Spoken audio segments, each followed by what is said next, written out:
इम्तियाज जलील जी। अध्यक्ष महोदय, आज तक हम ये समझते थे कि हेल्थ बजट का मतलब ये होता है कि हेल्थ और फैमिली वेलफेयर के नाम के ऊपर जितने भी हेल्थ की स्कीम चलाई जाती है उसके ऊपर कितना पैसा खर्च किया जाएगा, ये जनरली हेल्थ बजट इसको कहा जाता था। ये हमारी सोच थी। लेकिन जब वित्त मंत्री जी ने ये हेल्थ बजट पेश किया तो उन्होंने इस बजट के अंदर जो कंपोनेंट्स डाले हैं, पीने के पानी की स्कीम का जितना भी पैसा है हेल्थ बजट के अंदर डाल दिया, सार्वजनिक स्वच्छता वो हेल्थ बजट के अंदर डाल दिया, और पोषण आहार जैसी स्कीम्स के ऊपर जितना भी पैसा खर्च किया जाने वाला था, इसमें से कुछ स्कीम्स जो रूरल डेवलपमेंट के नाम के ऊपर जानी थी वो आपने हेल्थ के अंदर लेकर आ गए।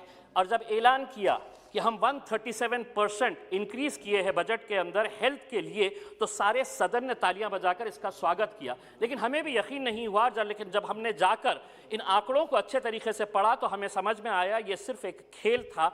137% जो इंक्रीज किया गया है, आप अलग अलग स्कीम्स को इसके अंदर इंक्लूड अगर कर देंगे और ये कहेंगे कि ये हेल्थ का बजट है, नाम क्या दिया गया, पहले ये हुआ करता था हेल्थ एंड फैमिली वेलफेयर, अब इसको दे दिया गया है हेल्थ एंड वेल बीइंग, यानी कि वेल बीइंग के अंदर आपने पानी भी ला लिए, स्वच्छता भी लेकर आ गए और ये दावा कर दिया है कि हेल्थ का। ये हकीकत है, जितने भी मेंबर्स ने बताया है कि जीडीपी का आज हम सिर्फ महज 1% 1.5% भी नहीं खर्च कर रहे हैं, जबकि हकीकत ये है कि इस मुल्क को 2.5% से 3% अपना जीडीपी का पैसा जो है वो हेल्थ सेक्टर के ऊपर खर्च करने की जरूरत है। मैं मंत्री जी आपसे एक सवाल करना चाहता हूं। आपके ही डिपार्टमेंट की एक रिपोर्ट है, रूरल हेल्थ स्टैटिस्टिक्स की रिपोर्ट है, जिसमें यह बताया गया है कि महज 10% पब्लिक हेल्थ सेंटर्स जितने भी इस देश के अंदर है, महज 10% जो है वो पब्लिक हेल्थ स्टैंडर्ड्स के हिसाब से काम कर रहे हैं। यानी कि 90% पब्लिक हेल्थ सेंटर्स जो है वहां पर डॉक्टर्स नहीं है, वहां पर नर्सिंग स्टाफ नहीं है। ये आप ही की रिपोर्ट बता रही है। और अगर आपकी रिपोर्ट बता रही है और ये सदस्य ये दावा कर रहे हैं कि नहीं बहुत अच्छा काम हुआ है,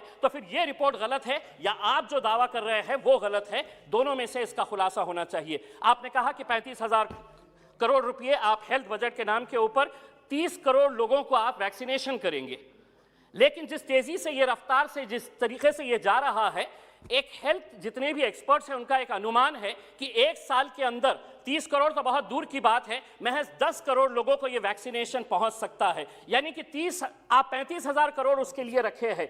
अगर आप 10 करोड़ लोगों तक ही पहुंच सकेंगे एक साल के अंदर, तो इसका मतलब हुआ है कि 10 से 12,000 करोड़ रुपए का खर्च होगा। 35,000 करोड़ रुपए का हिसाब किस तरह से होगा, कैसे खर्च होगा, कहां खर्च होगा, अगर ये आप हमें बताएं तो बहुत बड़ी मेहरबानी होगी। हम दूसरी बात ये कहना चाहते हैं कि ये कैसा देश है कि हमारे लोग मर रहे हैं, हम आज वैक्सीनेशन के लिए लोग लाइन में खड़े हैं, लोगों को वैक्सीनेशन चाहिए, और आप ये दावा कर रहे हैं करना चाहिए। इस मुल्क की हमारी तहजीब है, हमारी संस्कृति है कि हम दूसरों की भी मदद करना चाहिए। आपने अभी ये कहा है कि हम 72 देशों को अपना वैक्सीन पहुंचा रहे हैं। आप अपने देश के पहले लोगों को वैक्सीनेशन पूरी तरह से दीजिए। जिस दिन खत्म हो जाएगा एक एक शख्स का वैक्सीनेशन, तब आप पूरी दुनिया के अंदर बांटिए, तब जाकर। लेकिन आज मैडम ये हकीकत है कि आज आप क्यों नहीं, आज हमारे को वैक्सीनेशन चाहिए, हमारे पास नहीं है, लेकिन ये दावा किया जा रहा है कि इतने सारे लोगों को हम वैक्सीनेशन दे रहे हैं। मंत्री जी, मैं आपसे हाथ जोड़कर एक विनती करना चाहूंगा। एक रेयर डिजीजेस जो है वो बहुत बड़ा एक सब्जेक्ट है, बहुत कम लोग इससे प्रभावित होते हैं, लेकिन उनके लिए कोई ऐसी स्कीम नहीं है। एक स्कीम है RAN के जरिए, जिसके अंदर आप वन टाइम 15 लाख रुपए देते हैं। मंत्री जी, मैं अध्यक्ष महोदय जी, मैं आपको भी बोलना चाहता हूं, क्योंकि आप भी एक मां है, आपको मालूम है बच्चों का दर्द क्या होता है। कुछ दिन पहले ऋतुजा नाम की एक 7 साल की बच्ची आई थी। मंत्री जी, उस बच्ची को एक रेयर डिजीज हुआ है, स्किन का एक प्रॉब्लम ऐसा हुआ है कि उसका इलाज ही नहीं है यहाँ पर, उसके पास पैसे ही नहीं है। बाप एक छोटी सी कंपनी के अंदर काम करता है। वो बच्ची जब मास्क लगाकर मेरे दफ्तर के अंदर आई और उन्होंने कहा कि मुझे मदद करिएगा, मेरा इलाज कहीं पर भी नहीं हो रहा है करके, वो बच्ची टुकटुकी लगाकर दूसरे लोगों को देख रही थी कि सब लोग तो अच्छे हैं, मैं क्यों ऐसी हूँ। इसके पूरे शरीर के ऊपर एक ऐसी स्किन डिजीज है जिसका कोई इलाज नहीं है, और अगर इलाज वो करवाना भी चाह रहे हैं तो आपने जो रेयर डिजीजेस के लिए जो पैसा देना चाहिए वो पैसा नहीं दिए हैं। अध्यक्ष महोदय जी, मैं मंत्री जी से अनुरोध करूंगा कि उस बच्ची की जान बचा लीजिएगा किसी भी तरह से, हम आपसे यही गुजारिश करते हैं।